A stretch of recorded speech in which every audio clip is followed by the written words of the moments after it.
निवडणुका 2024 या निवडणुकीच्या अनुषंगाने या ठिकाणी जी प्रचार सभा आपण आयोजित केली, या प्रचार सभेला उपस्थित असलेले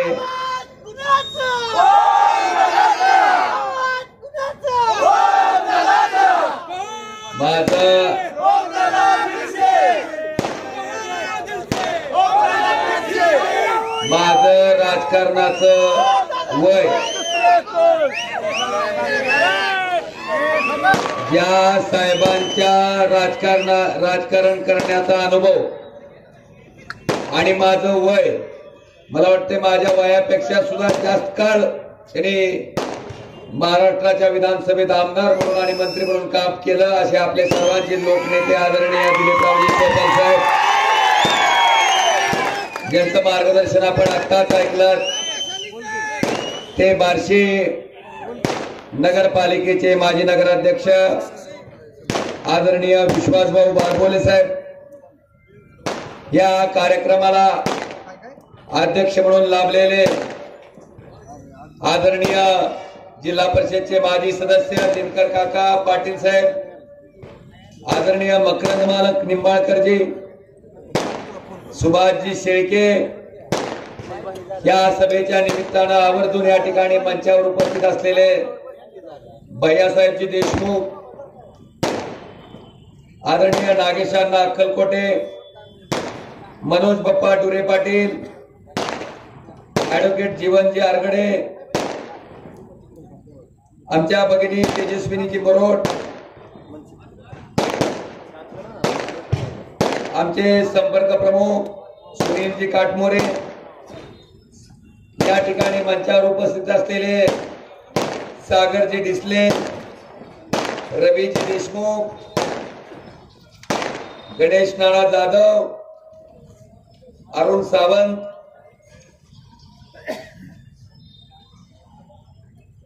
श्रीमंतजी थोरात आणि व्यासपीठावर उपस्थित असलेले सगळे मान्यवर आणि व्यासपीठाच्या समोर उपस्थित असलेले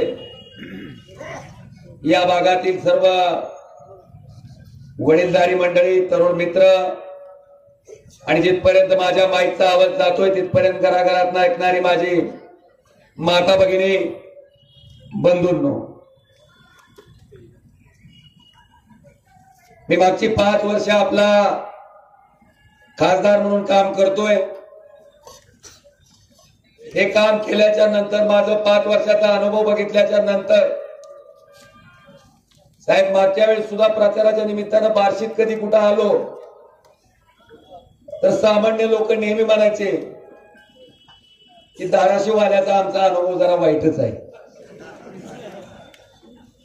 आता प्रचारासाठी दिसला, पुन्हा कधी दिसाल माहित नाही, त्याच्यात लोकांचा दोष नव्हता, दोष खासदार म्हणून निवडून जाणाऱ्याचा होता.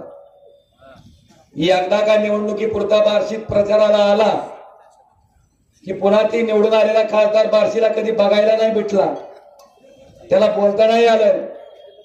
ती खासदार पुन्हा भेटला तर पुढच्या निवडणुकीच्या दरम्यानच, अशी परिस्थिती होती. बांधवांनो, पण त्यावेळेस जे वचन मी आपल्याला दिलं होतं की ओमराजे नुसता निवडणुकीपुरता दिसणारा खासदार न राहता तुमच्या दैनंदिन कामकाजात तुमच्या मदतीला पडणारा खासदार म्हणून त्या ठिकाणी काम करेल, आणि ते मी पाळलंय. आज अनेक पत्रकार मला प्रश्न विचारते, मोदी तुमच्या बरोबर होते, आता विरोधात आहेत, 5 आमदार विरोधात आहेत, 1 फुल 2 हात विरोधात आहेत.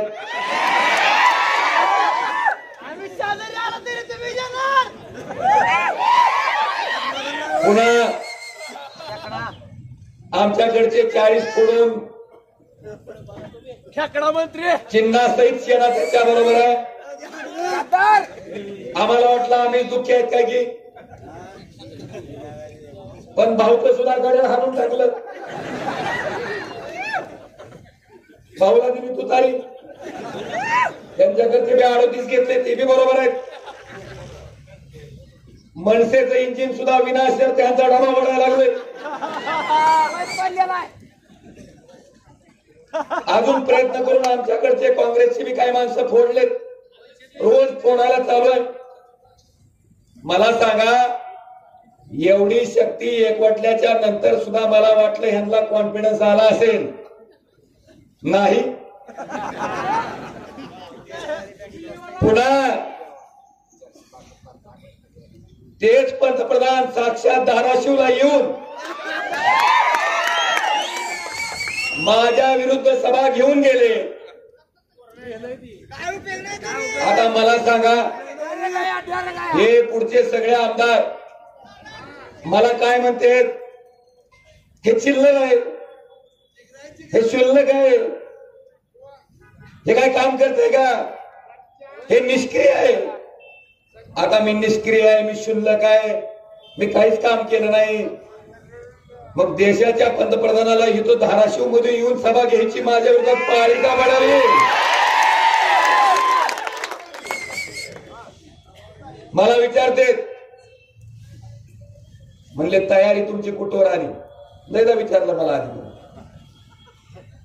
म्हणलं परीक्षा आल्यावर फक्त परीक्षेच्या काळात अभ्यास करणारा विद्यार्थी आणि वर्षभर अभ्यास करणारा विद्यार्थी ह्याच्यात जसा फरक आहे तसा ओमराजेच्या बाकीच्यात फरक आहे. म्हणजे कारण ज्या दिवशी मी खासदार म्हणून शपथ घेतली त्या दिवशी पासून माझी तयारी चालू आहे. आपल्या सगळ्यांना मला सांगावं असं वाटतं की 2.5 वर्ष आपलं महाविकास आघाडीचं सरकार स्थापन झालं आणि कोरोना आला. बांधवानो, त्यावेळेस कुठली निवडणूक नव्हती. कोण मला म्हणलं नव्हतं या, कोणी मला सांगितलं नव्हतं गावाला भेटी द्या, कोणी मला सांगितलं नव्हतं ऑक्सिजनच्या बेडचं बघा, कोणी सांगितलं नव्हतं व्हेंटिलेटर बेडची गरज आहे. बांधवानो, त्या काळात ज्या ज्या भागात कोरोनाचा पेशंट निघाला त्या प्रत्येक गावात तुमचा खासदार पोहोचला होता. तुमच्या खासदाराला कुणाला ऑक्सिजनची बेडची गरज पडली, कुणाला व्हेंटिलेटर बेडची गरज पडली, कुणाला औषधाची गरज पडली, त्या प्रत्येक संकटाच्या काळात हा तुम्ही निवडून दिलेला खासदार तुमच्या बरोबर होता. माझा प्रश्न हा आहे की धाराशिवला सुद्धा आपण मंगल कार्यालयामध्ये 100 बेडचं कोविड सेंटर चालू केलं, ज्याच्यात 50 बेड ऑक्सिजनचे त्या ठिकाणी आपण उपलब्ध करून दिले होते की ऑक्सिजनच्या नसल्यामुळं कुठल्याही माणसाचा त्या ठिकाणी मृत्यू होणे. मला वाटतं हे काम केलंय. आता बरीचशी लोक आमच्या धाराशिवचं पाटील घराणं किती सुंदर आहे, किती भारी आहे, किती सक्षम आहे हे आव आणून दाखवायचा प्रयत्न करते. मला आपल्याला विचारायचंय, पावसाळ्यात उगवलेल्या कुत्र्याच्या छत्र्याप्रमाणे निवडणूक लागली की जी इच्छुकाच्या छत्र्या उगवते. कोरोनाच्या काळात तुम्हाला राणा पाटील दिसला, तुम्हाला अर्चनाताई दिसल्या, तुम्हाला त्यांचे पुत्र मल्हार पाटील दिसले, आपल्या इथले आमदार दिसले. त्या काळात फक्त ओमराजे निंबाळकर मला वाटते आपल्या बरोबर होता आणि प्रत्येक संकटात सोबत होता. त्याच्यानंतर अतिवृष्टी झाली, तुमच्या शेतात कोण होतो?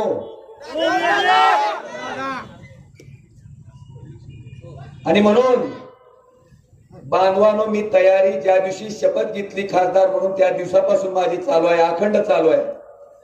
आणि ही तयारी अशा पद्धतीची आहे की इथं येणाऱ्या कुठल्याही माणसाला माझ्याकडे काम घेऊन जे कोणी आला असेल त्याला कधी मी विचारलं नाही की तू मला मतदान टाकलंय का विरोधात टाकलंय, तू माझ्या पक्षाचा आहे का विरोधी पक्षाचा आहे, तुझं गाव मला प्लस आहे का तुझं गाव मला मायनस आहे. बांधवानो, मी निवडणूक लढवीपर्यंत एका पक्षाचा उमेदवार आहे, पण ज्या दिवशी मी निवडून आलो त्या दिवशी ज्यानं मला मतदान टाकलं त्याचाही मी खासदार आहे आणि ज्यानं नाही टाकलं त्याचाही मी खासदार आहे, असं समजून मी 5 वर्ष काम केलं. आणि हे काम करत असताना हे प्रत्येक जण म्हणतोय, साहेब आता जर मला संपर्क नसल्यावर हिनवलं असतं तर समजू शकलो असतो, पण मला का हिनवलं जातंय तर म्हणले हे काय बी करतंय काम. मला ज्या कंटामीवाला खासदार संबोधलं गेलं, एखाद्या दिव्यांग बहिणीला एसटीत जागा मिळत नसल, त्या बहिणीला जर वाटत असल की खासदार असताना माणूस माझी व्यवस्था बसमध्ये करेल, मला वाटतंय त्याच्याकडे कोण तुच्छतेच्या नजरेनं बघत असेल तर त्याच्या नजरेचा भाग आहे. पण मी त्याच्यात माझं यश मानतो. यश ह्याच्यासाठी मानतो की एका अपंग महिलेला, एका साध्या अपंग महिलेला सुद्धा खासदार असणारा माणूस आपला वाटावा आणि या खासदाराकडून माझं काम होतंय वाटावं, हा विश्वास या मतदारसंघात मी निर्माण केला. ज्या कंट आम्ही दिलं बिघडलं कुठं का? मला काय तुमच्यासारखे 7-8 कारखाने 150 संस्था नाहीत किंवा माझे काय फार व्यवसाय नाही. मी व्यावसायिक नाही. मी माझ्या आयुष्यातला पूर्णच्या पूर्ण 24 तास वेळ या सर्वसामान्य माणसासाठी देतो. म्हणून जाग बी देणं होतंय, कामी बी देणं होतंय, मोठं काम बी करणं होतंय, बारकं काम बी करणं होतंय. पण बांधवांनो, विषय असा आहे की त्या ड्रायव्हरच्या जागी जाऊन आपण विचार केला पाहिजे. त्याची व्यथा कदाचित ह्या मोठ्या माणसांना कळणार नाही की आपली स्वतःची गाडी समजा अशी कुठं आढळणार पंक्चर झाली आणि आपल्या गाडीत जर जॅक नसल तर आपण काय करता? आपण आपल्या जवळच्या वाटणाऱ्या माणसाला फोन करता आणि ज्याच्याकडून काम होतंय अशा वाटणाऱ्या माणसालाच फोन करतो. आपण न पावणाऱ्या देवाला नारळ फोडतो का कधी? आपण फोडत नाही. पावणाऱ्या देवाच्या पुढेच गर्दी असते. आता त्यांनी मला फोन केला. आता त्या ड्रायव्हरनं फोन केल्यावर मी जर त्याला म्हटलं असतं मी केंद्राचा प्रतिनिधी आहे, तुझं काम राज्याचं आहे का ग्रामपंचायतचं आहे, तर मला तपासून बघू दे, मग माझ्या लायकीचं आहे का नाही ते बघू दे. तर आता मतदान मागाच्या टायमाला मी ड्रायव्हर म्हणला असता आता तू केंद्राचा आहेस का राज्याचा आहे ती मला तपासून बघू दे, तुला मत टाकायचं का नाही त्याचा मला विचार करू दे. पण बांधवानो, त्याचं काम करून दिलं. आज सामान्य ड्रायव्हरला जर हिनवलं जात असेल की ज्या कंटा आम्ही द्यायचं काय खासदाराचं काम आहे का? अरे अडचणीत पडलेल्या प्रत्येक माणसाची अडचण दूर करणं ही त्या लोकप्रतिनिधीचं काम आहे, कर्तव्य असं समजून काम करणारा ओमराजे खासदार आहे. आता त्या ड्रायव्हरचं मत तुम्हाला लागायचं नाही का? आता त्या अपंग बहिणीचं मत तुम्हाला लागायचं नाही का? आता ज्या माणसाचा डीपी बदलून दिला त्याचं मत तुम्हाला लागणार नाही का? आता ज्या माणसाचा वारसाचा फेर ओढून दिला त्याचं मत तुम्हाला लागणार नाही का? आता ज्या माणसाचं एज्युकेशन लोनचं काम करून दिलं त्याचं मत तुम्हाला लागणार नाही का? ज्या माझ्या बहिणीला रक्ताच्या 2 बाटल्याची आवश्यकता होती, तिला बाटल्या 2 रक्ताच्या पोच केल्या, तिचं मत लागणार नाही का? कोरोनाच्या काळामध्ये ज्या ज्या माणसाला बेडची गरज होती त्याला त्या ठिकाणी मदत झाली, त्याचं मत लागणार नाही का? पण बांधवांनो, ही प्रचंड मोठी अब्जाधीश माणसं आहेत. तुमच्या कामाला म्हणते चिल्लर काम आहे आणि काम करणाऱ्या खासदारला म्हणते थिल्लर खासदार आहे. आता तुमची माझी एकत्रित जबाबदारी आहे की जेव्हा ही लोक मत मागायला तुमच्याकडे येतील तेव्हा त्यांना सांगा की आमच्या सारख्या चिल्लर लोकांचा बंदा हवाडा येणाऱ्या 7 तारखेला तुम्ही याला चिल्लर माणसाचा बंदाच हवाडा पाहिजे ना दिसत. आणि गंमत अशी आहे की माझ्या फोननं काहीच होत नाही तरी 7 जण फोनवरच का चर्चा करते. साहेब, काही लोक तर फोन घेऊन रेकॉर्डिंग करायला लागली. रेकॉर्डिंग की आम्ही सुद्धा असं करतो. मी काल निवडणूक लागली म्हणून आज फोन घेत नाही. 5 वर्ष केलंय आणि तुम्हाला फार पुराव्याशी बोलायची सवय आहे. फार पुरावा मागता. माझ्या एका फोनवर 800 ते 900 फोन येतात, असे 4 नंबर आहेत ह्या ओमराजेचे. पुराव्यासाठी सीडीआर काढायचा असेल तर 4 वर्षाचा काढून घ्या, त्याच्यात दिसतील काय येते. माझा नंबर तहसीलच्या बाहेर आहे, माझा नंबर पंचायत समितीच्या बाहेर आहे, माझा नंबर एमएससीबीच्या ऑफिसच्या बाहेर आहे, माझा नंबर बँकेच्या शाखेच्या बाहेर आहे, माझा नंबर दवाखान्याच्या बाहेर आहे. जिथं जिथं सामान्य माणसाला काम पडेल त्या प्रत्येक ठिकाणी ओमराजेचा नंबर आहे आणि हा लागणारा नंबर आहे. नाही लागला तर परत माघारी फोन येणारा नंबर आहे. मग असे 800 ते 900 फोन एका फोनवर आणि असे 4 नंबर म्हणलं तर 8 चोक 3200 मधले सुद्धा 2200 आपण सोडून देऊ. हजार धरू की. आता रोजचा 1000 म्हणलं तर 10 दिवसाचं किती झालं? 10,000. 30 दिवसाचं महिन्याचं 30,000, महिन्याचं 30,000, वर्षाचं 3,65,000. 3,65,000 वर्षाचं असेल तर 5 वर्षाचं करा हिशेब. आमच्या लोकांनी हिशेब केला नाही म्हणून डॉक्टर पाटील 40 वर्ष टिकले. 365 गुणिले 4, 5 त्रिक 15, 6 पंचे 30 आणि 5 5 25 म्हणजे 15 आणि 3 18. 18,25,000 लोकांचा ओमराजेचा संपर्क आहे. आता 18,25,000 लोक माझी मतदारसंघात माझे प्रचारक आहेत. आता कसला बी मायका लाल तर आला तर 18 दिवसात 18,25,000 लोकांचं फोन उचलून काम करू शकत नाही. आणि ह्यांना जी भीती वाटायला लागली ती ह्याचीच आहे. बांधवानो, ही वस्तुस्थिती आहे, ही परिस्थिती आहे. आणि कुणाला जर वाटत असेल लय सोपं आहे तर तिथं फोनची रेकॉर्डिंग करण्यापेक्षा एकच दिवस येऊन एकच दिवस माझा एकच फोन उचला. रात्री नाही खलबत्यात कुठून जर डॉक्टरकडे गेला गोळ्या घ्यायला, एवढं सोपं नाही. 900 प्रकारची माणसं असते, 900 पद्धतीनं बोलते. कोण प्रेमात बोलतय, कोण हुसकून बोलतय, कोण रागानं बोलतय. प्रत्येकाचा ऐकून घ्या. लय आहे तिथं 18 लाख हिशोब सांगितलं नाही का तुम्हाला? आता ही जी 17-18 लाख लोक झालेत ती काय तुमच्यासारखी 50 खोके घेऊन फुटणारी नाहीत. इमानदार आहेत. तुम्हाला मंत्री केलं, आमदार केलं, खासदार केलं तरी तुम्ही पालत पडता. हे बिचारे डीपीज बदलून दिला असेल पण इमान राखते. तुमच्यापेक्षा निष्ठावंत आहेत, इमानदार आहेत. आणि बांधवानो, आज जी परिस्थिती आपण निवडणुकीत बघता, आज इथं सुद्धा मला वाटते जवळपास 70-80 हजार रुपये तुम्ही जमा करून दिले. तुमच्या कष्टाचे आहेत, घामाचे आहेत, परिश्रमाचे आहेत. मी आताच चिकरड्याला होतो, तिथं एका माणसानं, माझी रिटायर्ड फौजीनं, साहेब 1 तोळे सोनं मोडून 25,000 रुपये मला दिलेत. आता येताना काल मी लोणीला होतो सर्कलमध्ये, गवंडी काम करणाऱ्या चाबुकसार नावाच्या एका मिस्त्रीनं मला काल 1100 रुपये दिले. त्याच्या आधी मंगरुळला होतो, साहेब एका माझ्या 8 वर्षाच्या बहिणीनं चिंचा फोडून ती चिचोकी बाजूला काढती, ही काम करून 1660 रुपये त्या पोरीनं कमवले होते, त्या बहिणीनं कमवले होते, ते मला दिले. अरे भावना तरी बघा,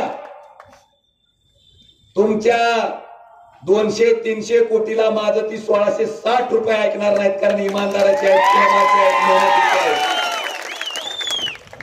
आणि आज माझ्यावर आरोप केले जाते की खासदार साहेब तुमचं संपर्क आहे, काम काय तुमचं?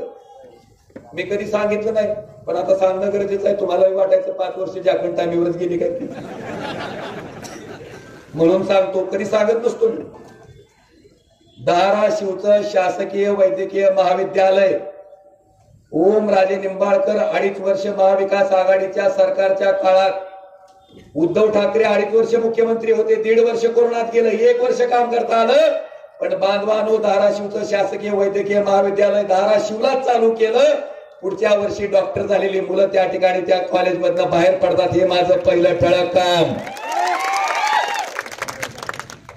आता मला सवाल त्यांच्या बाजून आहे, की ज्या पद्मसिंह पाटलाचं आणि राणा पाटलाचं तुम्ही कौतुक करता, ही मंडळी मंत्री असताना 1991 ला पण असंच कॉलेज मंजूर झालं, पण धाराशिवला केलं नाही.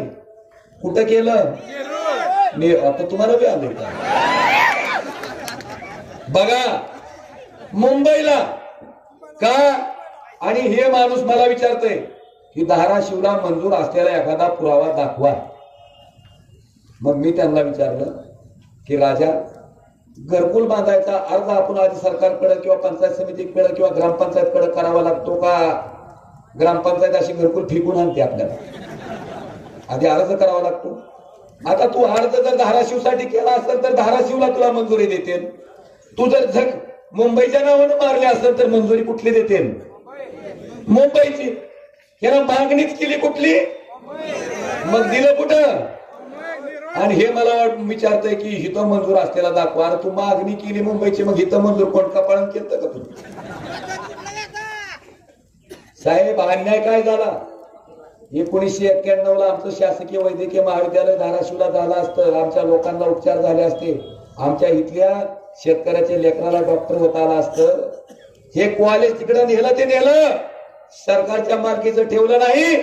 तेरणा पब्लिक चॅरिटेबल ट्रस्ट, हाणलेले ट्रस्टवर हाणलेलं मेडिकल कॉलेज मुंबईला घेऊन गेले आणि तिथं रुबाब करते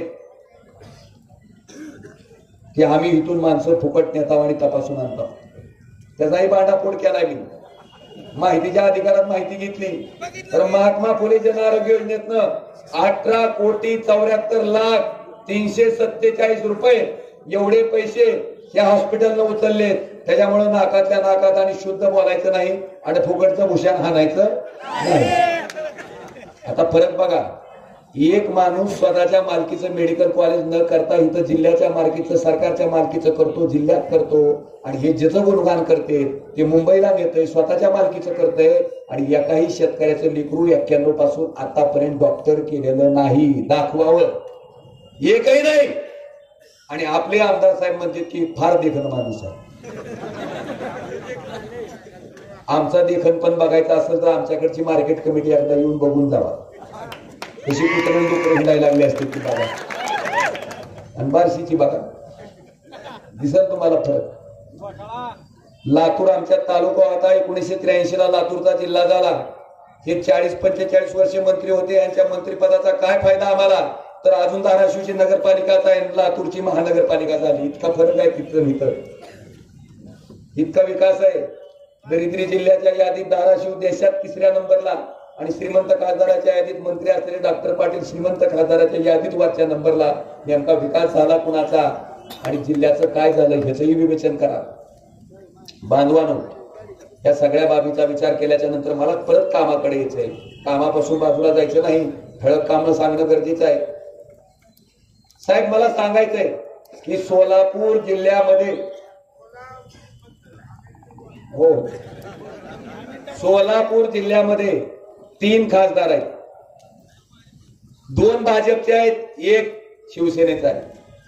त्या दोन्ही खासदारांनी अध्यक्ष व्हायचा अधिकार त्यांचा होता. या आरडीएसएसचा, केंद्र सरकारची आरडीएसएस योजना आहे. ह्या योजनेत आपण 33 केव्हीचे ट्रान्सफॉर्मर, ऍडिशनल पॉवर ट्रान्सफॉर्मर मंजूर करतो. पण दोन्ही भारतीय जनता पार्टीच्या खासदारांनी सांगितलं की ओम राजेला ह्याच्यातलं माहिती आहे. ते रोज फोन उचलते, त्याला माहिती आहे कुठं डीपी करायचं आहे, त्याला माहिती आहे कुठं सबस्टेशन करायचंय, त्याला माहिती आहे शेतकऱ्याचे किती डीपी 100चे करायचे, त्याला माहिती आहे 63चे 100 कोणचे करायचे. म्हणून दोघांनी एकमताने ठराव घेतला आणि तुमच्या सोलापूर जिल्ह्याचा आरडीएसएसचा अध्यक्ष या ओमराजे निंबाळकर नावाच्या खासदाराला केलं. कृपा करून आपल्या आमदार साहेबांना पण सांगा. आणि मी अध्यक्ष होतो, त्या अध्यक्ष पदाचा फायदा माझ्या बार्शीसाठी काय केला तर 190 कोटी 21 रुपयाचे, 190 कोटी 21 लाख रुपयाचे 4 33 केव्हीचे नवीन सबस्टेशन, गाजेगाव रोड बार्शी शहर 1, फपाळवाडी 2, डोलारी 3 आणि केसरी 4, हे 4 33 केव्हीचे सबस्टेशन ओमराजेनं त्या अध्यक्षपदाचा फायदा करून आपल्या बार्शीसाठी मंजूर करून घेतले. 10 ऍडिशनल पॉवर ट्रान्सफॉर्मर, जे जुने सबस्टेशन आहेत, ओव्हरलोड व्हायचं, ट्रिप व्हायचं, त्या पानगाव 1, हिंगणी 5, 2, उपळाई 3, बोरगाव 4, पांगरी 5, धामणगाव 6, चिकर्डे 7, सुरडी 8, गौडगाव 9 आणि शेंद्री 10. या 10 ठिकाणी ऍडिशनल पॉवर ट्रान्सफॉर्मर आपण मंजूर करून घेतले. मागच्या 5 वर्षात आपण फक्त 100 वैयक्तिक शेतकऱ्याचे डीपी करू शकलो. आपण 485 डीपी एका झटक्यात या आरडीसीच्या माध्यमातून मंजूर करून घेतले आणि जे डीपी 63 चे होते असे 234 डीपी आपण त्या ठिकाणी 100 करायचा निर्णय ह्याच आरडीसीच्या माध्यमातून केला. त्याचे सर्वे चालू आहेत, काही ठिकाणी कामं चालू आहेत.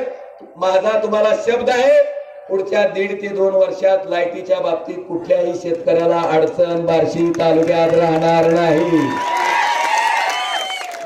आता हे जे लेकरू आहे ते माझंच आहे, माझ्यासारखंच दिसतंय. कृपा करून त्याला काकाला घेऊन तुमचा आहे म्हणून सांगायच्या भानगडीत पडवून नका. बांधवानो, टेंभूर निवडणं बार्शीला येताना मजा वाटत होती का? खड्यात आपल्याला की कसं वाटायचं? आणि जास्त खासदाराची जबाबदारी होती का? आता रस्ता येण्याच्याकडे आहे, सेंट्रल गव्हर्नमेंटकडे आहे, केंद्र सरकारकडे आहे. मी खासदार झाल्या झाल्या गडकरी साहेबाला विनंती करून टेंभुर्णी ते कुसळम 1 आणि कुसळम ते येडशी 2 हे दोन्ही पॅकेज एकाच वेळेस मंजूर करून घेऊन एकाच वेळेस टेंडर काढलं, टेंडर घेतले.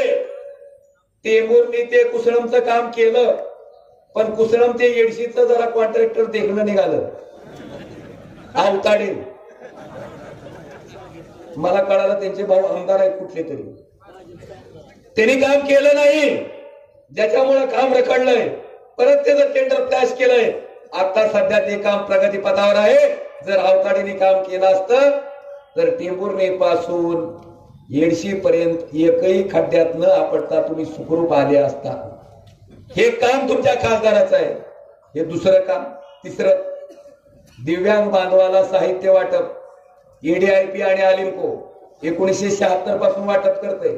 76 पासून 19 पर्यंत 2000 अनेक खासदार झाले, एकाने योजना राबवली नाही. ओमराजे पहिला आहे ज्यानं 4,61,00,000 रुपयाचं साहित्य, कानानं ऐकायची मशीन, कृत्रिम पाय, कृत्रिम हात, 3 चाकी साधी सायकल, 3 चाकी इलेक्ट्रिक सायकल, तुमची commode chair, wheel chair, smartphone, smart stick, ह्या माझ्या अपंग बांधवाचं साहित्य 4,61,00,000 रुपयाचं, एकही पैसा त्याच्या खिशातला न खर्चा त्याला मोफत द्यायचं काम ह्याच खासदार ओमराजे निंबाळकरांनी केलं. आपल्या माहितीसाठी प्रधानमंत्री ग्राम सडक योजनेतनं 32 कोटी रुपयाचे रस्ते केले. खासदार निधी 2,81,00,000 रुपये खर्च केलाय. मी उडत ऐकलं की माझा खासदार निधी शिल्लक आहे. माझं त्यांना आव्हान आहे, सोलापूर कलेक्टर, धाराशिव कलेक्टर आणि लातूर कलेक्टरला पत्र द्यायचं. वाटल्यास तुम्ही सुद्धा माहितीच्या अधिकारात माहिती मागू शकता. 1 पैसा जर खासदार निधी ओमराजेचा परत गेला असेल तर हिथंच जाहीर पाठिंबा देऊन माघारी जाईल ओमराजे. होटलला पण सांगायचं नाही. 71 लाख रुपये 25-15च्या माध्यमातून आपण दिले. 30-54, 50-54 मधनं 1,22,00,000 रुपये दिले. जनसुविधेमधनं 63 लाख रुपये दिले. बांधवानो, हे सगळे पैसे तुमचा खासदार म्हणून मी या ठिकाणी मागच्या 5 वर्षाच्या कालखंडामध्ये दिले. आता तुम्हाला प्रश्न पडेल की सगळं मिळून 1,000 कोटीचं होईल की आपलं? आपण काय गोवर्धनवाडीची जमिनी कुणा आणून दिले का? पैसे कुणाचे? कसे? सकाळी उठा, दात घासायला घ्या, त्या ब्रशवर टॅक्स आहे, पेस्टवर टॅक्स आहे, पुन्हा आंघोळ करायला जावा, साबण लावा, शॅम्पू लावा, त्याच्यावर जीएसटी आहे. शॅम्पू लावून आंघोळ करून बाहेर या, अंडरपॅन्ट चेटी घाला, त्याच्यावर टॅक्स आहे. पुन्हा कापड घाला, त्याच्यावर टॅक्स आहे. तेल लावा टकोऱ्याला, त्याच्यावर जीएसटी आहे.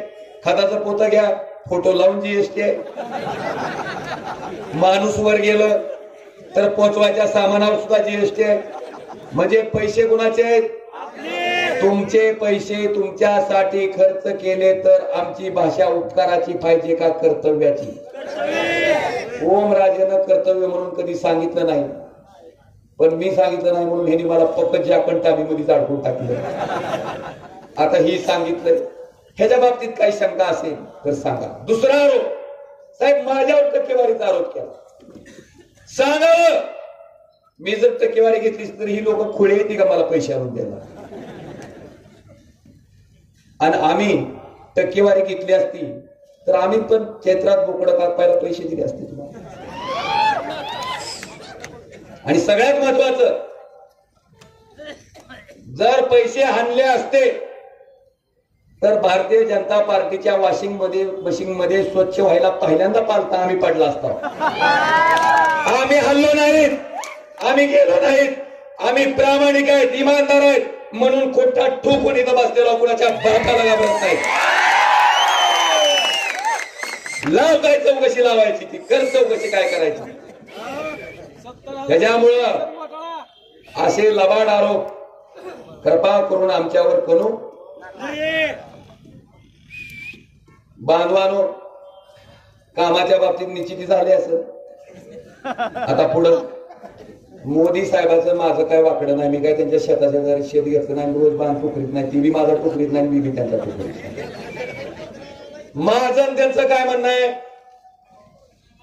भाई और बहनों, 2022 तक किसान की आमदनी 2022 तक 2 गुनी कर दी जाएगी. म्हणजे शेतकऱ्याचं उत्पन्न 2022 पर्यंत दुप्पट करतो. झालं का? 11,000 रुपये क्विंटलला गेलेलं सोयाबीन, थांबा काळाला ती सांगतो ना, सोयाबीन आयात केली, पाम तेलावरचं आयात शुल्क केलं आणि 11,000चं सोयाबीन आपल्याला 4,500 रुपये निघायला लावलं. कांदेवाले आहेत का? त्यांना विचारा एकदा निश्चिती झाली का म्हणून. तलब जिरली का म्हणाव कांद्याची. 60 रुपयाला कांदा गेला की कांद्यावर निर्यात बंदी. कांदा आम्ही अक्षरशः उकंड्यावर फेकून दिला. 1.5 लाखापासून ते 25 लाख रुपयाचं नुकसान साध्या शेतकऱ्याचं झालं. बिस्लेरी बाटलीच्या पाण्याचा भाव 20 रुपये लिटर आहे आणि दुधाचा भाव गाईच्या 24 रुपये लिटर आहे. झालं गाव शेतकऱ्याचं उत्पन्न दुप्पट. आता अजून एक गंमत आहे. कुठे गेलं तू फोन? आता बघा नीट ऐका, मोदी साहेब काय सांगायचे. मी म्हणत नाही मोदी साहेब, शेतकऱ्याच्या बाबतीत काय बोलतील ते नीट ऐका. ऐका बरं का, गोळा घालचा नाही तर.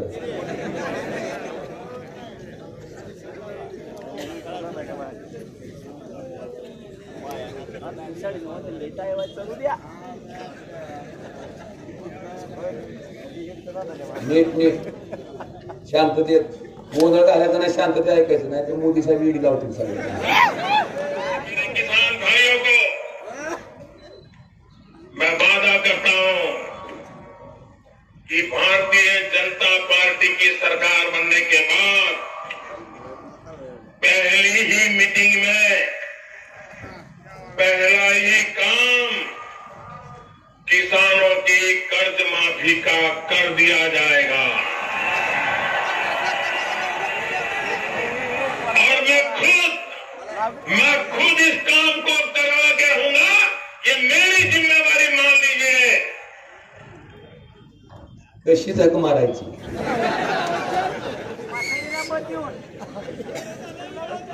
पहिल्याच मीटिंग मध्ये पहिलंच काम शेतकऱ्याच्या कर्जमाफीचे मी करेन आणि ह्याची जबाबदारी माझी राहील.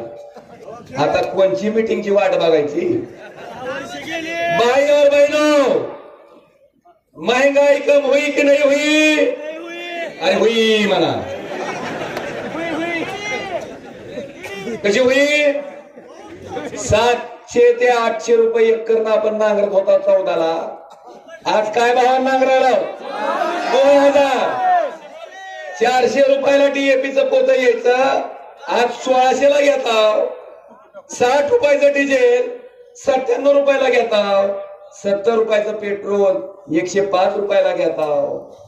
तुमच्या घरच्याला विचारा, अगर तुम्ही बाजार करत असाल तर तुम्हाला विचारतो, आठवडी बाजाराला पूर्वी जर 100 रुपयात बाजार होत असता तर आता तीच बाजार तुमचा 600 ते 700 रुपयापेक्षा कमी हो. गॅसचं सिलेंडर 400 रुपयाला भेटायचं, आता त्या सिलेंडर बाबतीत मोदी काय म्हणते ते. आपलं काय नाही रे बाबा.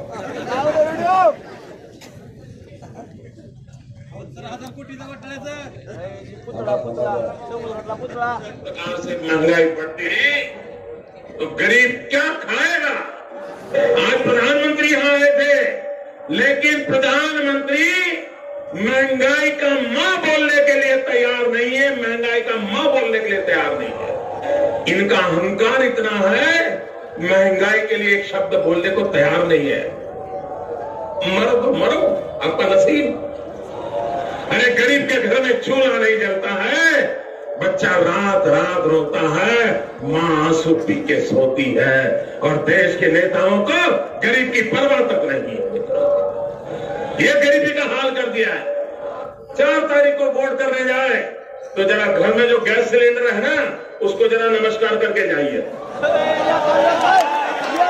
गैस सिलेंडर छीन लिए इन लोगों ने, और गैस जिस प्रकार से महंगा कर दिया है, याद करके जाइए. कशी जख मारायची. 400ला सिलेंडर होतं तेव्हा मोदी साहेब सांगते 14ला की सिलेंडरच्या पाया पडूनच तुम्ही कुठं जावा मतदानाला. आता 400चं कितक्याला झालंय? आता साष्टांग दंडवत शिगडीला घालायचं आणि सिलेंडर टकोऱ्यावर घ्यायचं आणि मग मताला जायचं.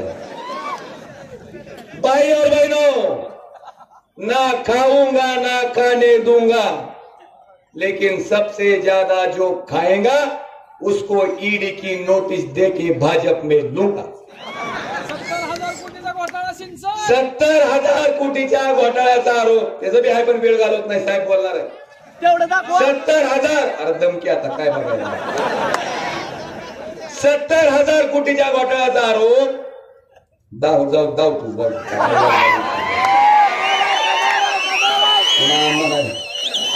काय ती निश्चिती काय.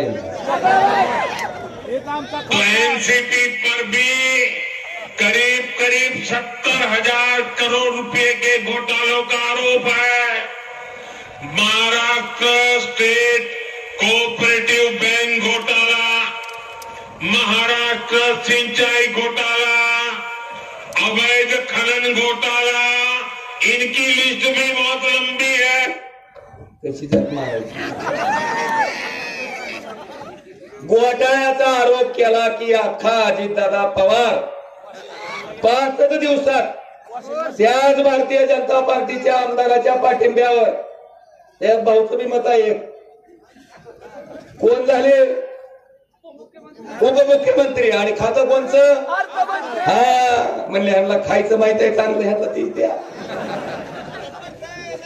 बघा मुख्यमंत्री उपमुख्यमंत्री केलं. 70,000 कोटीच्या चौकशीचं काय झालं? बंद झाली. आणि तिकडं अरविंद केजरीवालचं अजून आरोप नाही निश्चित. त्याला कुठं टाकलं? जेलमध्ये. चलतंय. प्रताप सरनाईक, भावना गवळी, ईडीची नोटीस येते, शिंदे गटात प्रवेश होतो, चौकशी बंद. हसन मुश्रीफ, नवाब मलिक, प्रफुल्ल पटेल, ईडीची नोटीस येते, अजित पवार गटात प्रवेश, चौकशी बंद. आता बांधवानो, मला आपल्याला विचारायचंय, कामात आहे मी, संपर्कात आहे, खासदारानं संपर्कात राहावं. 1 नंबर टिक. खासदारानं इथल्या कामाकडे लक्ष द्यावं. अरे जी खासदार शेतकऱ्याच्या एका डीपीकडे लक्ष देते ती खासदार केंद्र सरकारच्या आणि राज्य सरकारच्या कुठल्याही योजना राबवण्यात कधी कमी पडणार नाही. साहेब पनवेल गाडीला स्टॉप नव्हता. पनवेल गाडीला स्टॉप आपल्या बार्शीत घ्यायचं काम पण ह्याच तुमच्या खासदार ओमराजे निंबाळकरनं केलंय. हे सुद्धा मला आवर्जून सांगायचंय. दुसरंही बरोबर आहे.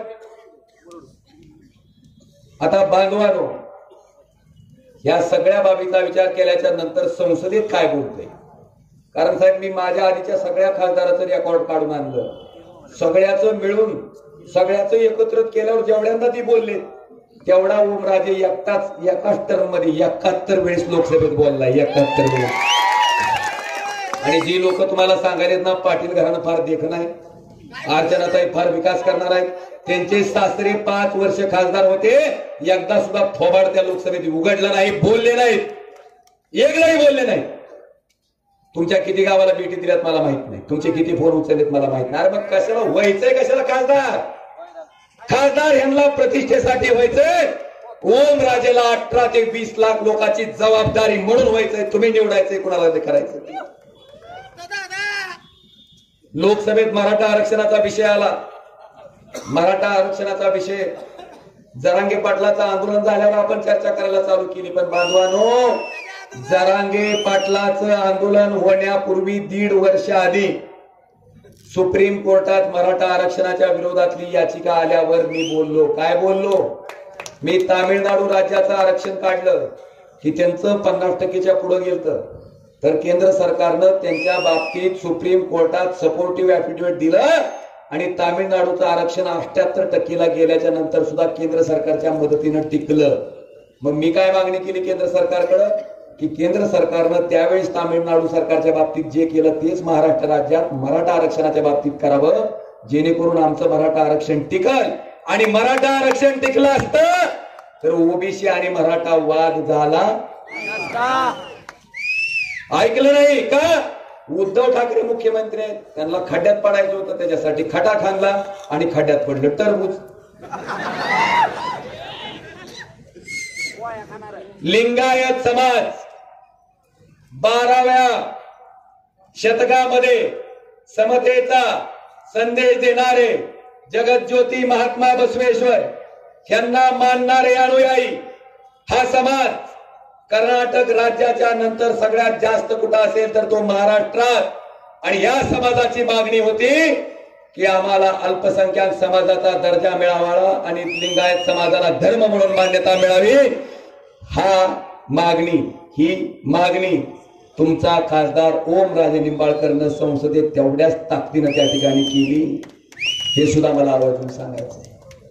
धनगर समाजाला एसटीच्या आरक्षणाचा विषय असेल, मुस्लिम समाजाला आरक्षणाचा विषय असेल, हे विषय ही लोकसभेत मी बोललोय. एमपी लॅड पोर्टलवर जाऊन बघा, माझी उपस्थिती लोकसभेतली 93% आहे. 71 चर्चेत भाग घेतले. जेवढे प्रश्न विचारले ते राज्यातल्या आणि देशातल्या खासदाराच्या सरासरीपेक्षा जास्त आहेत. प्रायव्हेट मेंबर बिल आणले ते सुद्धा राज्यातल्या आणि देशातल्या सरासरीपेक्षा जास्त आहे. मग नेमकं माझ्यात कमी हाय काय? हा, एक कमी आहे, खोके नाहीत बांधवांना, खोके नाही.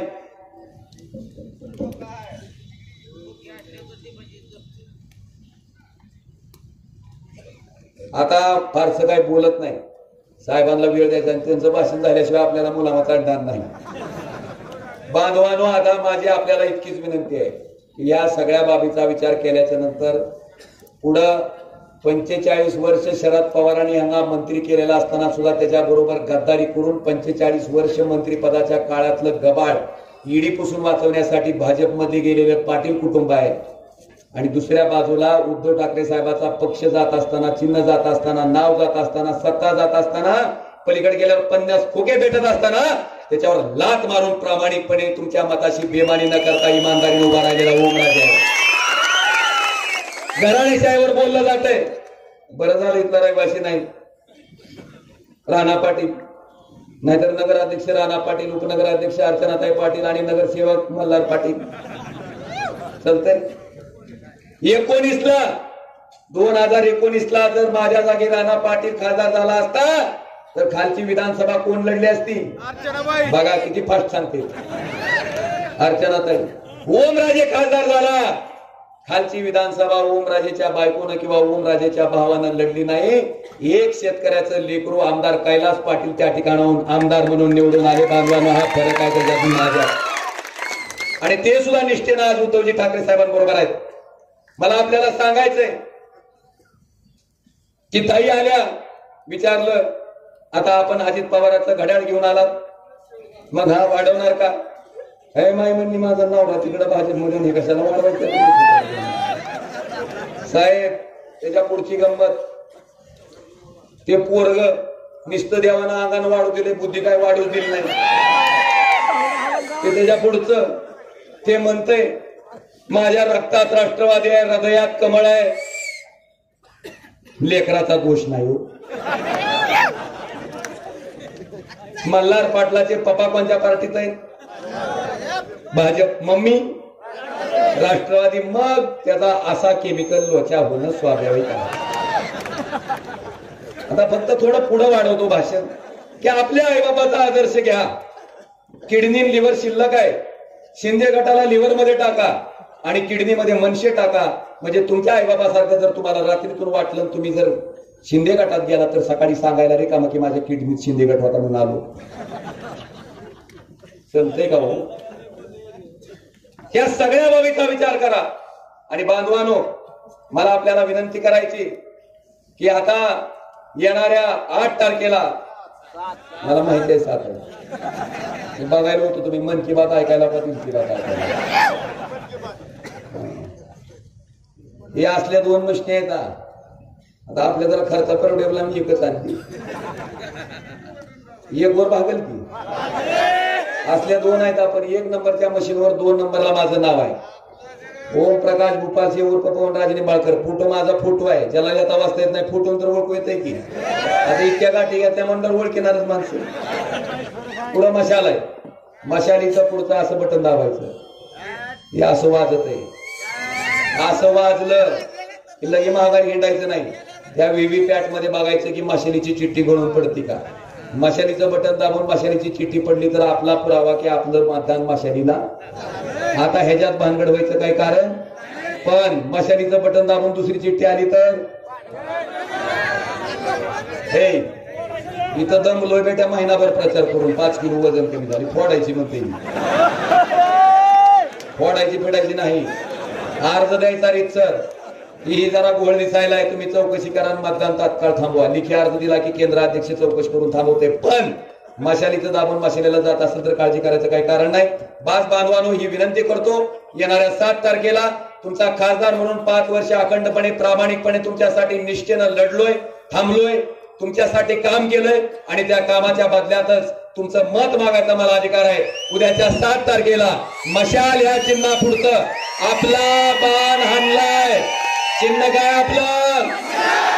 चिन्ह काय आपलं? चिन्ह काय आपलं?